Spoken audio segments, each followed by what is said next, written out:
as always, we're expecting some really tough racing here at the Tour of Tasmania. It has 5 road stages, but it starts just here in Baskerville at the motor racing circuit just north of Hobart, and it's a 2-kilometre lap, Prologue individual time trial, and the riders have to be very much ready for this one because it's a tough little course with a massive hill. With the series leader Patrick Bevan not starting due to injury, it really does open the door for his teammate Joe Cooper, and also riders like Dan Fitter, young Keegan Girdleston as well, and the big power man Sean Lake. They're the sort of riders that can motor around this difficult course, and the wind is really picking up. It's going to be a day for the hard men. So we're at the race course today, and it's 2Ks, and everyone's going to have to go flat out. It's windy, technical, and there's been nothing like it before in NRS. All the training I've been doing is perfect for this. It's very windy today. It's going to make it a very, very tough course. A bit of a climb in it, a little bit technical. I think it suits me pretty well, so be happy to get out there and see what I can do. Before the race got underway, there was a lot of concern amongst the race officials with wind gusts getting up to 89 kilometres per hour. In the end, they decided it was good enough to go.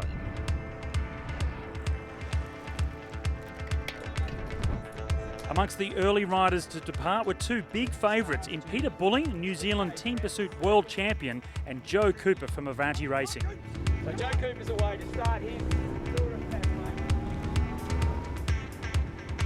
As the Team Pursuit World Champ from Mobius Racing powered around the course, he was looking very strong and, as expected, posted the best time of 2:36.14 when he crossed the line. Joe Cooper had his eyes set on the time of Bulling, but when he came to the line 0.3 of a second behind his compatriot, he would go into second place. The wind conditions were throwing up lots of surprises amongst the riders, and one of them to surprise was Pat Lane as he came through to set a best time of 2:34.9.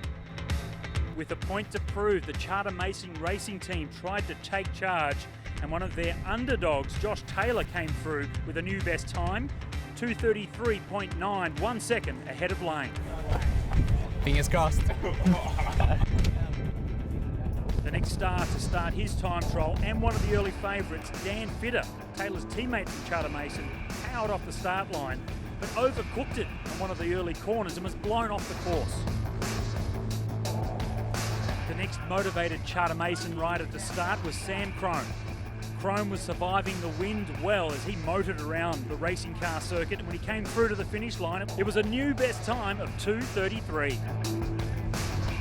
The next of the CharterMason riders to start was Ben Hill, highly motivated for a good time, and he powered away from the start line and looked to be handling the blustery conditions well.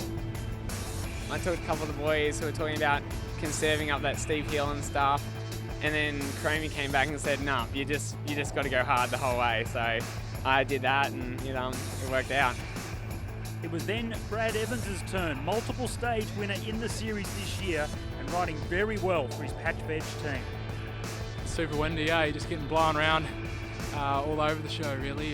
Just had to try and keep on the good lines through all the corners, and it's super smooth too, which means it's extra fast too, apart from the wind blowing around, but bloody nice. As the time ticked down, it looked as if Ben Hill was going to post the best time, and as he came up towards the finish, it was clearly the best, 6 seconds faster than his teammate Sam Crome.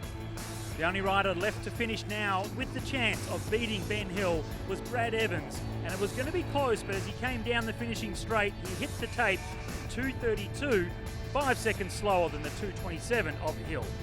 I came through, and at the time we were top 3.